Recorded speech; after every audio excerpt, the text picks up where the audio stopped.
ಅಂದ್ರು ನನ್ಗೆ ಇಷ್ಟ, ಅಶ್ವಿನಿ ಮೇಡಮ್ ಅಂದ್ರೆ ಇಷ್ಟ, ಬಿಗ್ ಬಾಸ್ ಅಲ್ಲಿರೋರು ಎಲ್ಲರೂ ಇಷ್ಟ, ನಮ್ಮ ಕನ್ನಡಿಗರು ಅದ್ರ ಖಂಡಿತ ಇಷ್ಟ ರೀ. ನೀವಂದ್ರೂ ನನಗಿಷ್ಟ. ಬಟ್ ಆದರೂ ವಿಚಾರ ಅಂತ ಬಂದರೆ ಕಂಟೆಂಟ್ ಮಾತ್ರನೇ ಗೆಲ್ಲಬೇಕು. ಇಲ್ಲಿ ಬಡವ್ರ ಮಕ್ಕಳು ಶ್ರೀಮಂತರ ಮಕ್ಕಳೆಲ್ಲ. ಆಮೇಲೆ ನಿನ್ನೆ ಒಂದು ವಿಡಿಯೋ ನಾನು ನೋಡಿದೆ, ಗಿಲ್ಲಿ ಬಗ್ಗೆ ತುಂಬ ಕೆಲವರು ಕೇವಲವಾಗಿ ಮಾತಾಡ್ತಿದ್ರು. ಅಂದರೆ ಸ್ಲಮ್ ಜನಗಳು, ಗಿಲ್ಲಿಗೆ ಯಾರ್ಯಾರು ಓಟ್ ಹಾಕ್ತಾರೋ ಅವರೆಲ್ಲ ಸ್ಲಮ್ ಜನಗಳು ಅಂತ ಹೇಳ್ತಾ ಇದ್ರು. ತಪ್ಪು. ಆ ಮಾತುಗಳೆಲ್ಲ ಬಳಕೆಗಳನ್ನ ನಾವು ಮಾಡಬಾರ್ದು. ಇನ್ನೊಬ್ಬರ ಬಗ್ಗೆ ಒಳ್ಳೇದನ್ನ ಹೇಳೋ ಶಕ್ತಿ ನಮಗಿರುತ್ತೆ ಸರ್, ಕೆಟ್ಟದನ್ನ ಹೇಳೋ ರೈಟ್ಸ್ ನಮ್ಗೆ ಯಾರಿಗೂ ಇರಲ್ಲ ಸರ್. ಒಂದು ಆಯ್ಕೆ, ನನ್ನ ಒಪಿನಿಯನ್ ಹೇಳ್ಬೋದು ಅಷ್ಟೇ. ಖಂಡಿತವಾಗಿ ತುಂಬ ಮಾಧ್ಯಮಗಳಲ್ಲಿ ಮೀಡಿಯಾದಲ್ಲಿ ನಾನು ನೋಡ್ತಾ ಇದ್ದೀನಿ, ತುಂಬ ಕೆಟ್ಟದಾಗೆಲ್ಲ ಹೇಳ್ತಾ ಇದ್ದಾರೆ. ಅಂದರೆ ಸರ್, ಇವತ್ತು ಕರ್ನಾಟಕ ಜನತೆಗಳು 7 ಕೋಟಿ 6 ಕೋಟಿ 7 ಕೋಟಿ ಜನಸಂಖ್ಯೆ ಹೆಚ್ಚು. ದಿನೇ 5 ಕೋಟಿ ಇತ್ತು, 6 ಕೋಟಿ ಆಯಿತು, 6 ಕೋಟಿಯಿಂದ 7 ಕೋಟಿ ಆಯಿತು. ಸೊ ಇಲ್ಲಿ ಏನಾಗುತ್ತೆ ಸರ್, ಇಷ್ಟು ಕೋಟಿ ಜನಸಂಖ್ಯೆಯಲ್ಲಿ ನನ್ನ ಪ್ರಕಾರ ಒಂದು 5 ಕೋಟಿ ಜನಸಂಖ್ಯೆ ಇಷ್ಟಪಡ್ತಾರೆ sir. Is the winner sir. ಅರ್ಥ ಆಯ್ತಾ? 1 ಕೋಟಿ ಜನಸಂಖ್ಯೆ ಅಶ್ವಿನಿ ಮೇಡಮ್ನ ಇಷ್ಟಪಡ್ಬೋದು, 1 ಕೋಟಿ ಕಾವ್ಯನ ಇಷ್ಟಪಡ್ಬೋದು. ಬಟ್ ಆದರೂ ಕಂಟೆಂಟ್ ಇರೋರೇ ಗೆಲ್ಲಕ್ಕೆ ಸಾಧ್ಯ ಅನ್ನೋದಕ್ಕೆ ಸರ್. ಇನ್ನೊಂದು, ಈಗ ಕಂಟೆಂಟ್ ಇರುತ್ತೆ, ಒಳ್ಳೆ ಆಡ್ತಾ ಇರ್ತಾರೆ, ಬಟ್ ಅದಕ್ಕೆ ಹೆಸರು ಕೂಡ ಆಗುತ್ತೆ, ಹೆಸರು ಕೂಡ ಖಂಡಿತ ಬೇಕಾಗುತ್ತೆ ಸರ್. ಸರ್, ಹೆಸರು ಚೇಂಜ್ ಮಾಡ್ಕೊಂಡ್ರೆ ಮನುಷ್ಯನ ಹಣೆ ಬರನೇ ಚೇಂಜ್ ಆಗುತ್ತೆ ಸರ್. ಹೆಂಗಿದು ಮಿರಾಕಲ್ ಆಗುತ್ತೆ ಅಂತ ಹೇಳ್ಬೋದು. ನಾನಿವತ್ತು ನಿಮ್ಮ ವೇದಿಕೆ ಮುಖಾಂತರ ಒಳ್ಳೆ ಥಾಟನ್ನು ಹೇಳಕ್ಕೆ ಇಷ್ಟಪಡ್ತೀನಿ ಸರ್. ಹಳೆ ಕಾಲದಲ್ಲಿ ತೆಂಗಿನ ಇದು ಮಾವಿನ ಹಣ್ಣಿನ ಮರ ನೆಡ್ತಾ ಇದ್ರು ಸರ್. ತುಂಬ ಎತ್ತರದಲ್ಲಿ ಹೋಗ್ಬಿಡ್ತಿತ್ತು, ಕಲ್ಲು ಹೊಡಿಬೇಕಿತ್ತು, ಕಲ್ಲು ಹೊಡೆದು ಹೊಡಿಬೇಕಿತ್ತು, ಇಲ್ಲ ಮರಕ್ಕತ್ತೆ ಮಾವಿನಕಾಯಿ ಕೆಡಬೇಕಿತ್ತು ಸರ್. ಅದು ಒಂದು ಮಾವಿನಕಾಯಿ ಫಲ ಕೊಡೋಕ್ಕೆ ಮಿನಿಮಮ್ 10 ವರ್ಷ ಟೈಮ್ ಬೇಕಿತ್ತು. 7 ವರ್ಷ 10 ವರ್ಷ 12 ವರ್ಷ ಅಂದರೆ ದೊಡ್ಡದಾಗಿ ಬೆಳಿಬೇಕು ಅಂದರೆ ಟೈಮ್ ಬೇಕಾಗಿತ್ತು ಸರ್. ಒಂದೊಂದು ತಲೆಮಾರುಗಳು ನೋಡ್ಬಿಟ್ಟಿರೋದು ಕರೆಕ್ಟ್ ತುಂಬ ಎತ್ತರ ಹೋಗೋದು ಸರ್. ಕಲ್ಲು ಹೊಡೆದ್ರು ಬೀಳ್ತಿರ್ಲಿಲ್ಲ. ನನಗೆ ಚೆನ್ನಾಗಿ ನೆನಪಿದೆ, ತೆಂಗಿನಕಾಯಿ ಯಾವುದು ಮಾವಿನ ಹಣ್ಣಿಗೆ ಕಲ್ಲು ಹೊಡೆದು ನನ್ನ ಕೈಯಲ್ಲಿ ಹೋಗ್ಬಿಟ್ಟಿರೋದು ಸರ್. ಇವತ್ತಿನ ಕಾಲದಲ್ಲಿ ನೀವು ಒಂದು ಕಸಿ ಮಾಡಿರೋವಂಥದ್ದು ಮಾವಿನಕಾಯಿ ನೋಡಿ, ಇವತ್ತು ಇಟ್ಕೊಂಡಿರಿ ಸರ್. ಒಂದು ವರ್ಷದಲ್ಲೆಲ್ಲ ಹಣ್ಣುಗಳು ಬಿಡ್ತಿರುತ್ತೆ, ಹೂಗಳು ಬಿಡ್ತಿರುತ್ತೆ, ಕೈಗೆ ಸಿಗ್ತಿರುತ್ತೆ. ಹೆಣ್ಮಕ್ಳಿಗಂತೂ ಪರಮಾನಂದ. ಮಾವಿನ ಹಣ್ಣಿನ ಲೋಕಕ್ಕೆ, ಹೂವಿನ ಲೋಕಕ್ಕೆ ಬಿಟ್ಬಿಟ್ರೆ ಹೆಣ್ಣುಮಕ್ಳು ಮಾವಿನಕಾಯಿ, ಗಿಡಿ ಮಾವಿನಕಾಯಿ, ಕಸ ಮಾವಿನಕಾಯಿ ಎಲ್ಲ ತೋಪುಗಳು ಈಗ ನೋಡಿ, ಅದೇ ಒಂದು ಬಿಸ್ನೆಸ್ ಆಗ್ಬಿಟ್ಟಿದೆ ಆ್ಯಕ್ಚುಲಿ. ಹಾಗೆ ಕಸಿ ಮಾಡಿದ್ರೆ, ಈಗಿನ ಕಾಲದನ್ನ ಕೆಲವೊಂದು ಪ್ರಯೋಗನ ಮಾಡಿದ್ರೆ ಹೇಗೆ ಬೇಗ ನಮಗೆ ಫಲ ಕೊಡುತ್ತೋ ಅದೇ ರೀತಿ ಮನುಷ್ಯನ ಹೆಸರು ಉಳಿಬೇಕು ಅಂದರೆ ಖಂಡಿತವಾಗ್ಲೂ ಒಳ್ಳೆ ಹೆಸರನ್ನ ಖಂಡಿತವಾಗ್ಲೂ ಅವ್ರವ್ರು ಹುಟ್ಟಿರೋ ಡೇಟಿಗೆ ಅನುಗುಣವಾಗಿ ಪ್ರತಿಯೊಬ್ಬರಿಗೂ ಕರ್ನಾಟಕ ಜನತೆಗಳಿಗೆ ಫೋನ್ ನಂಬರ್ ಬಹಳ ಮುಖ್ಯ ಸರ್. ಫೋನ್ ನಂಬರ್ ಚೆನ್ನಾಗಿಲ್ಲ ಅಂದರೆ ಆಕ್ಸಿಡೆಂಟ್ಗಳಾಗುತ್ತೆ. ಫೋನ್ ನಂಬರ್ ಚೆನ್ನಾಗಿದೆಯಾ ಅಂತಂದರೆ ನಂಬರ್ಗಳೆಲ್ಲ ನಮ್ಮ ಡೇಟಿಗೆ ಅನುಗುಣವಾಗಿ ಯಾವ್ದಾಗಬೇಕು ಅಂದರೆ, ಹೆಂಗೆ ಉದಾಹರಣೆ, ಈಗ ನನಗೆ ಶುಗರ್ ಇರುತ್ತೆ ಸರ್. ಶುಗರ್ ತಿಂದರೆ ಏನಾಗುತ್ತೆ ಸರ್? ಕಾಯಿಲೆ ಜಾಸ್ತಿ ಆಗುತ್ತೆ. ಅಂದರೆ ಶುಗರ್ ಲೆಸ್ ಏನೇನು ತಿನ್ನಬೇಕು ಅನ್ನೋದು ಟೆಕ್ನಿಕ್ ಗೊತ್ತಿರಬೇಕು. ಹಾಗೆ ಮನುಷ್ಯನಿಗೆ ಶಕ್ತಿ ಬರಬೇಕು ಅಂದರೆ ರಾಗಿ ತಿನ್ನಬೇಕು ಅಂತ ಹೇಳ್ತಾರೆ ಸರ್. ಆ ಹುಟ್ಟಿದ ಮಗುಗೂ ಫಸ್ಟ್ ತಿನ್ಸೋದೆ ಸರಿ ರೀ. ಇದನ್ನು ಬೇಸಿಕ್ ನಾಲೆಡ್ಜ್ ಗೊತ್ತಿಲ್ಲ ನಾವು. ಸರಿ ನೋಡಿ ಸರ್, ಮನುಷ್ಯ ಹುಟ್ಟಿದಾಗ ಫಸ್ಟ್ ತಿನ್ಸೋದು ಸರಿ ಸರ್. ನುಣ್ಣು ಮಾಡಿ ತಿನ್ನಿಸ್ತಿರ್ತಾರೆ ಸರ್ ತಾಯಿಯಂದ್ರು, ಆಯ್ತಾ? ಮನುಷ್ಯನಿಗೆ ವಯಸ್ಸಾಗೋಗ್ಬಿಡುತ್ತೆ ಸರ್, ಇನ್ನೇನು ಸಾವು ಹತ್ತತ್ರ ಬರುತ್ತೆ. ಆವಾಗಲೂ ಯಾವುದು ಸರ್, ಗಂಜಿ ಕುಡಿದ್ರೆ ಅವನಿಗೆ ಮುದ್ದೆ ತಿಂದರೆ ಜೀರ್ಣಿಸ್ಕೊಳ್ಳೋ ಶಕ್ತಿ ಇರಲ್ಲ. ಇದನ್ನು ನಂಬಲ್ಲ ಅಂದರೆ ನಾನು ಮೂರ್ಖ ಆಗ್ತೀನಿ ಸರ್, ನಂಬ್ತೀನಿ ಅಂದರೆ ನಾನು ಬುದ್ಧಿವಂತ ಆಗ್ತೀನಿ ಸರ್. ಇಷ್ಟೇ ವಿಷಯ. ಮಧ್ಯದಲ್ಲಿ ಮನುಷ್ಯ ಗಟ್ಟಿಯಾಗಿರ್ಬೇಕು ಅಂದ್ರೂ ರಾಗಿ ಮುದ್ದೆ ಅನ್ನ ತಿನ್ಕೊಂಡು ಹೋದ್ರೆ ಒಳ್ಳೇದು ಸರ್, ಯಾವತ್ತಿದ್ರೂ ಒಳ್ಳೇದು. ಈಗ ನಿಮ್ಮ ಸಂಖ್ಯಾಶಾಸ್ತ್ರದ ಪ್ರಕಾರ ಇಲ್ಲಿ ಈ ಸೀಸನ್ ಖಂಡಿತ. ಆ್ಯಕ್ಚುಲಿ ನಾನು ಹೇಗೆ ನೀರು ಕೊಡೋದು, ಈ ಕರ್ನಾಟಕ ಜನತೆಗೆ ಅವ್ರ ಆಟದಲ್ಲಿ, ಅವನು ಕಾಮಿಡಿಲಿ ಜಾದು ಮಾಡ್ತಿದ್ದಾರೆ. ಖಂಡಿತವಾಗ್ಲೂ ನನ್ನ ಪ್ರಕಾರ ಬಡವ್ರ ಮಕ್ಕಳು ಗೆಲ್ಲಬೇಕು ಅಂತ ನಾನು ದೇವರನ್ನೇ ಹೇಳಲ್ಲ. ಸೊ ಯಾಕೆ ಹೇಳಲ್ಲ ಅಂತಂದರೆ, ಅವನಲ್ಲಿ ಕಲೆ ಇರಬೇಕು. ಬಡವ್ರ ಮಕ್ಕಳು ಚಿನ್ನದ ಸೂಜಿ ಅಂತ ಕಣ್ಣಿಗೆ ಇಟ್ಕೊಳಕ್ಕಾಗಲ್ಲ ಅಂತಲ್ಲ. ಬಡವರು, ಶ್ರೀಮಂತರು, ರೈತರು ಅನ್ನೋದಲ್ಲ ಮ್ಯಾಟ್ರು. ಬಟ್ ರೈತರ ಮಗ ಇವರು, ಬಡವನ ಮಗ, ಪ್ಲಸ್ ಇವನಲ್ಲಿ ಕಲೆ ಇದೆ ಸರ್. ಶಿವನು 3 ಕಣ್ಣಿದ್ದಂಗೆ ಅವನಲ್ಲಿ ಎಲ್ಲ ಟ್ಯಾಲೆಂಟ್ ಇದೆ ಸರ್. ದೇವರೇ ನೋಡಿ, ಕೆಲವರು ಬಡವ್ರ ಮಕ್ಕಳಾಗಿರಲ್ಲ, ಅಹಂಕಾರ ತುಂಬಿರುತ್ತೆ. ಇವ್ನಿಗೆ ಅಹಂಕಾರ ಇಲ್ಲ. ಆ ಹುಡುಗನ ನೋಡಿ ತುಂಬ ತಗ್ಗಿ ಬಗ್ಗೆ ನಡೀತಿರ್ತಾರೆ, ವಿಚಾರಗಳಲ್ಲಿ ಫೈಟ್ ಮಾಡ್ತಿರ್ತಾರೆ.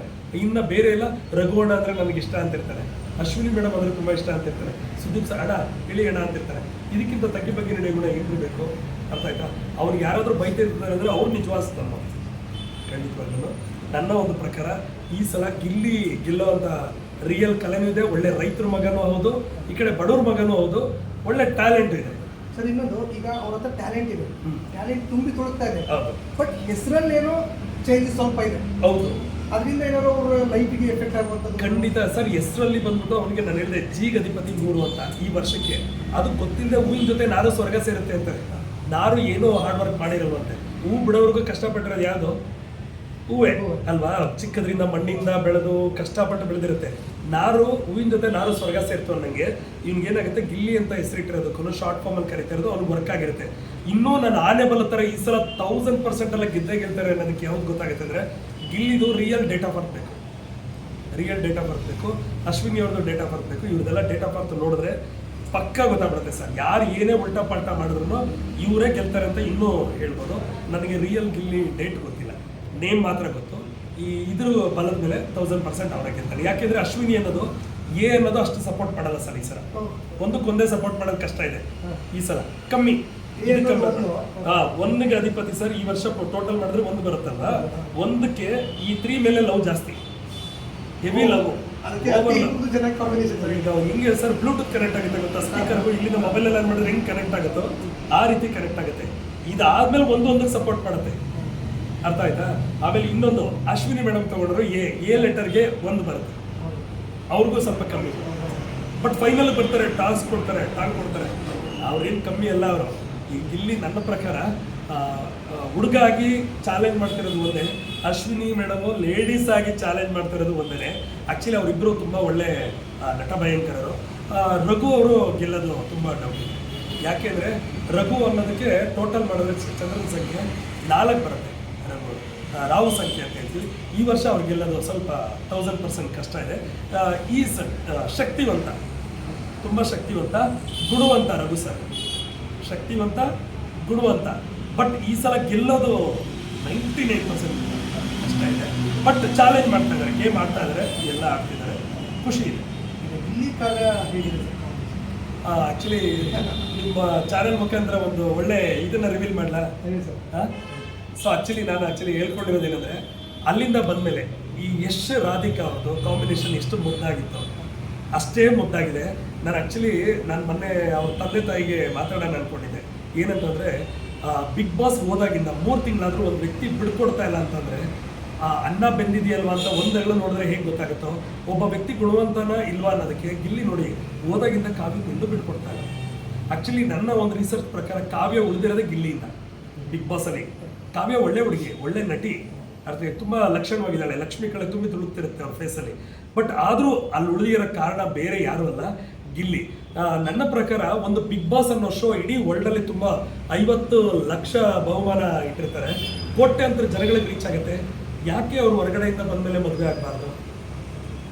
ಯಾಕೆ ಮದುವೆ ಆಗಬಾರ್ದು, ಜೊತೆ ಆಗಬಾರ್ದು? ನಾವೆಲ್ಲ ಸರ್ಚ್ ಮಾಡೋದು ಒಳ್ಳೆ ಹುಡುಗನ ತಾನೆ. ಕಣ್ಣಲ್ಲಿ ಕಣ್ಣಾಕಿ ಅವನು ಬಡವನ ಮಗ, ರೈತರ ಮಗ, ಆಮೇಲೆ ಅವನು ಸಕ್ಸಸ್ ಇಲ್ಲ. ಯಾಕೆ ನಾನು ಹುಡುಗಿನ ಹೀರೋಯಿನ್ ಥರ ಸಾಕ್ಬಿಟ್ಟಿದ್ದೀವಿ, ಯಾಕೆ ಒಬ್ಬ ಬಡವನ ಮಗನ ಕೊಡೋಕ್ಕೆ ಅಂದರೆ ಅವ್ನಿಗೆ ಏನಿದ್ರಲ್ಲಿ ಕಮ್ಮಿ ಇದ್ದಾನೆ. ಈಗ ಹೊರಗಡೆ ಬಂದ್ಬಿಟ್ಟು ಅವ್ನಿಗೆ ಇರೋ ಟ್ಯಾಲೆಂಟಲ್ಲಿ ಕೋಟಿಗಟ್ಟಲೆ ದುಡಿತಾನೆ, ಮನೆ ಕಟ್ತಾನೆ, ಕರ್ನಾಟಕದಲ್ಲಿ ಒಳ್ಳೆ ಫೇಮಸ್ ಆಗಿದ್ದಾನೆ. 100% ಒಳ್ಳೆ ಹುಡುಗ. ನನಗನ್ಸಿದ ಪ್ರಕಾರ ಬಂದಮೇಲೆ ತುಂಬ ಕೂತು ಫ್ಯಾಮಿಲಿ ಚರ್ಚೆ ಮಾಡಿ ಮದುವೆ ಆಗ್ಬೋದು. ಅವ್ರದ್ದು ವರ್ಕ್ ಆಗುತ್ತೆ ಸರ್, ಕಾವ್ಯ ಗಿಲ್ಲಿ ಅನ್ನೋದು ಖಂಡಿತ ವರ್ಕ್ ಆಗುತ್ತೆ. ನನಗೆ ಇನ್ನೂ ಸೂಕ್ಷ್ಮ ಹೋಗ್ಬೇಕು ಅಂದರೆ ಕಾವ್ಯನ ಡೇಟ್ ಆಫ್ ಬರ್ತ್ ಬೇಕಾಗುತ್ತೆ, ಮತ್ತೆ ಗಿಲ್ಲಿ ಡೇಟ್ ಆಫ್ ಬರ್ತ್ ಇದ್ರೆ 100% ಅವ್ರ ಜೀವನ ಪೂರ್ತಿ ಇದ್ರೆ ಅವ್ರು ಮದುವೆ ಆಗೋದ್ರಿಂದ ಮುಂದೆ ಡೈವರ್ಸ್ ಆಗುತ್ತಾ ಇಲ್ವಾ ಅಂತ ಈಗಲೇ ಹೇಳ್ತೀನಿ. 100% ಇದನ್ನ ಆ್ಯಕ್ಚುಲಿ ಇನ್ನೊಬ್ರು ಇಡೀ ವರ್ಲ್ಡಲ್ಲಿ ಮ್ಯೂಸಿಕಲ್ ನೇಮ್ ಮಾಡಿದವ್ರ ಹೆಸರು ನಿಮಗೆ ಗೊತ್ತು, ಸಿ. ಮ್ಯೂಸಿಕಲ್ ಒಳ್ಳೆ ಹೆಸರು ಮಾಡಿದ್ರು, ಶಾರ್ಟ್ ಫಾರ್ಮಲ್ಲಿ ಹೇಳ್ತೀನಿ, ಸಿ. ಇನ್ನೊಬ್ರು ಅವ್ರನ್ನ ಇದೇ ಬಿಗ್ ಬಾಸ್ ಅಲ್ಲಿ ಹೋಗಿ ಇಷ್ಟಪಟ್ಟು ಮದುವೆ ಆಗಿದ್ದು ಎನ್ ಅಲ್ವಾ? ಸೊ ಇದಕ್ಕೆ 3 ಬರುತ್ತೆ ಸರ್, ಇದಕ್ಕೆ 5 ಬರುತ್ತೆ. 5ಕ್ಕೂ 3ಕ್ಕೂ ಬರಲ್ಲ ಸರ್. ಎನಿಮಿ ಇವ್ರು ಎಂಥವ್ರೇ ಆಗಿರಲಿ ಸರ್, ಕಾಮನ್ ಪೀಪಲ್ ಆಗಿರಲಿ, ಒಬ್ಬ CM ಮಕ್ಕಳಾಗಿದ್ರು ಕೂಡ ಸರ್ ಡೈವರ್ಸ್ ಆಗುತ್ತೆ ಸರ್. ಇದು ಮೈನಸ್ ಸರ್. ಇದು ಒಂದು ಅಟ್ರಾಕ್ಷನ್ ಮೇಲೆ ಮದುವೆ ಆಗ್ಬಿಟ್ಟಿರ್ತಾರೆ, ಬಟ್ ಇವ್ರು ಉಳಿಯಲ್ಲ ಸರ್. ಯಾಕೆ ಉಳಿಯಲ್ಲ ಅಂದರೆ ಸಿಗೆ ಅಧಿಪತಿ ಸರ್ ನಿಮಗೆ ಗುರು, ಇದಕ್ಕೆ ಬುಧ. ಆಗಲ್ಲ ಸರ್, ಇವ್ರಿಗೂ ಕಾಂಬಿನೇಷನ್ ಖಂಡಿತವಾಗ್ಲೂ ಆಗಲ್ಲ. ಅರ್ಥ ಆಯ್ತಾ? ಸೊ ಇವ್ರು ಖಂಡಿತ ಏನೇ ಮದುವೆ ಆಗೋದು ಮುಖ್ಯ ಅಲ್ಲ ಸರ್, ಉಳಿಯೋದು ಮುಖ್ಯ. ಎಲ್ಲರೂ ಜಗತ್ತಲ್ಲಿ ತುಂಬ ಜನ ಅಂದ್ಕೊಂಡಿರೋದು ಏನಂದರೆ ದುಡ್ಡು, ಹೆಸರು, ಕೆಲವೊಂದು ಪೊಸಿಷನ್ನ ಸಂಪಾದನೆ ಮಾಡೋದು ತುಂಬ ಕಷ್ಟ ಅಂತ ಎಲ್ಲರೂ ಅಂದ್ಕೊಂಡಿದ್ದಾರೆ. 7 ಕೋಟಿ ಕನ್ನಡಿಗರಲ್ಲ, ತೆಲುಗು, ತಮಿಳು, ಹಿಂದಿಯವರು ಎಲ್ಲರೂ ಅಂದ್ಕೊಂಡಿರೋದು ದುಡ್ಡನ್ನು ಸಂಪಾದನೆ ಮಾಡೋದು ಕಷ್ಟ, ಹೆಸರನ್ನ ಸಂಪಾದನೆ ಮಾಡೋದು ಕಷ್ಟ, ಮತ್ತು ಕೆಲವೊಂದು ಪೊಸಿಷನ್ನ ಸಂಪಾದನೆ ಮಾಡೋದು ಕಷ್ಟ ಅಂದ್ಕೊಂಡಿದ್ದಾರೆ. ನನ್ನ ರಿಸರ್ಚ್ ಪ್ರಕಾರ 0 to 4 ರಿಸರ್ಚ್ ಇದೆಯಲ್ಲ ಸರ್, ಓದಿರೋರಿಗೆ 25 ಭಾಗ ಅನುಭವ ಇರುತ್ತೆ, ಜನರಲ್ ನಾಲೆಡ್ಜ್ ಇರೋರಿಗೆ 75 ಭಾಗ ವರ್ಕ್ ಇರುತ್ತೆ. So moral of the story ಓದಿಲ್ಲದೆ ಇರೋದೇ ಜಾಸ್ತಿ ವರ್ಕ್ ಆಗುತ್ತೆ ಅಂತ. ಸೊ ಇದ್ರನ್ನ ನಾನು ರಿಸರ್ಚ್ ಮಾಡಿ ಹೇಳಬೇಕು ಅಂದರೆ ಸರ್, ಜನರಲ್ ನಾಲೆಡ್ಜ್ ಆಲ್ವೈಸ್ ತುಂಬ ವರ್ಕ್ ಮಾಡುತ್ತೆ. ಹಾಗಾಗಿ 3 ಹೇಗಾಗಲ್ವೋ ಇದು ಯಾವುದು ಜಿ ಬಂದ್ಬಿಟ್ಟು ತುಂಬ ಚೆನ್ನಾಗಿ ಸಪೋರ್ಟ್ ಮಾಡುತ್ತೆ. ನನಗೆ ಡೇಟ್ ಕೊಟ್ಟರೆ ತುಂಬ ಇದೆ, ಖಂಡಿತ ಇದೆ. ಡೇಟ್ ಕೊಟ್ಟರೆ ಇದು 100% ಗೊತ್ತಾಗ್ಬಿಡುತ್ತೆ. ಡೇಟ್ ಕೊಟ್ಟರೆ ಸರ್ ವೇದ ಸುಳ್ಳಾದ್ರೂ ಗಾದೆ ಸುಳ್ಳಾಗಲ್ಲ, ಗಾದೆ ಸುಳ್ಳಾದ್ರೂ ನನ್ನ ಮಾತು ಸುಳ್ಳಾಗಲ್ಲ. ಸತ್ಯವಾಗ್ಲೂ ಹುಟ್ಟು ಸಾವನ್ನೇ ಪೋಸ್ಟ್ಪೋನ್ ಮಾಡಿದೀನಿ. ಅರ್ಥ ಆಯ್ತಾ? ನಮ್ಮ ಓನ್ ಬ್ರದರ್ಗೆ ಕಿಡ್ನಿ ಪ್ರಾಬ್ಲಮ್ ಆಗಿ ಡಾಕ್ಟ್ರೇ ಬದುಕಲ್ಲ ಅಂತ ಹೇಳ್ತಿದ್ರು. ಅಪ್ಪಪ್ಪ ಅಂದ್ರೆ ಇವ್ರು ಕಿಡ್ನಿ ಪ್ರಾಬ್ಲಮ್ ಆಗಿರೋದ್ರಿಂದ ಇನ್ನೊಂದು ವಾರ 15 ದಿವಸ ಬದುಕ್ತಾರೆ ಸರ್ ಅಂತ ಹೇಳಿದ್ರು. 20 ವರ್ಷದಿಂದ ಅವರ ಪ್ರಾಬ್ಲಮ್ ಇತ್ತು ಸರ್. ನಾನು ಹೇಳಿದ್ದೆ ಅವನ ಹೆಸರನ್ನ ಎಲ್ಲ ನಾನು ನೋಡ್ಬಿಟ್ಟು ಯಾವ ಸಂಖ್ಯೆ ಬರ್ತಿತ್ತು. ಸಾವು ಬಂದೇ ಬರುತ್ತೆ ಇವ್ರಿಗೆ, ನಮ್ಮೆಲ್ಲರಿಗಿಂತ ಮುಂಚೆ ಹೋಗ್ತಾನೆ. ಬಟ್ ಟೈಮ್ ಬೇಕು. ಈಗ ಎಮರ್ಜೆನ್ಸಿ ಪೋಸ್ಟ್ಪೋನ್ ಮಾಡೋ ಶಕ್ತಿ ನನಗಿದೆ ಅಂತೇಳಿ ನಾನು ಹೇಳಿದ್ಮೇಲೆ ಅವ್ರಿಗೆ ಸರ್ 3 ವರ್ಷ ಬರ್ತೀನಿ. ಹಂಗೆ ಹುಟ್ಟು ಸಾವನ್ನ ಖಂಡಿತ ಪೋಸ್ಟ್ಪೋನ್ ಮಾಡ್ಬೋದು. ಈಗ ಹೆಂಗೆ ಅಂದರೆ ನನಗೆ ಒಂದು ಕಾಯಿಲೆ ಬಂದಿರುತ್ತೆ, ಒಳ್ಳೆ ಕಸುಬ್ದಾರ ಡಾಕ್ಟರ್ ಹತ್ರ ಹೋದರೆ ಪೋಸ್ಟ್ಪೋನ್ ಆಗುತ್ತೆ. ಈಗ ನಮಗೇನೋ ಒಂದು ಹಾರ್ಟ್ ಅಟ್ಯಾಕ್ ಆಗಿಬಿಟ್ಟಿರುತ್ತೆ, ಒಳ್ಳೆ ಕಸುಬ್ದಾರ ಡಾಕ್ಟರ್ ಸಿಕ್ಕಿದ್ರೆ ಖಂಡಿತ ಅಲ್ಲಿಂದ ಬಚಾವಾಗ್ಬಿಡ್ತೀವಿ. ಎಲ್ಲ ನಾವು ಮನೇಲೇ ಕುತ್ಕೊಂಡಿದ್ರೆ ಹಾರ್ಟ್ ಅಟ್ಯಾಕ್ ಆಗಿದ್ದಾಗ ಮನುಷ್ಯ ಸತ್ತೋಗ್ಬಿಡ್ತಾರೆ. ಇದರಿಂದ ಏನು ಗೊತ್ತಾಗುತ್ತೆ ಹೇಳಿ? ಒಳ್ಳೆ ಕಲ್ಲು ಒಳ್ಳೆ ಶಿಲ್ಪಿ ಕೈಲಿ ಸಿಕ್ಕಿದ್ರೆ ಅದ್ಭುತವಾದ ರೂಪ ತಗೊಳುತ್ತೆ. ನಾನು ಇವತ್ತೊಂದು ದಿವಸ ಇದುವರೆಗೂ ಕರ್ನಾಟಕದಲ್ಲಿ ಯಾರು ರಿವೀಲ್ ಮಾಡದಿರೋಂಥ ವಿಷಯನ ರಿವೀಲ್ ಮಾಡ್ತೀನಿ.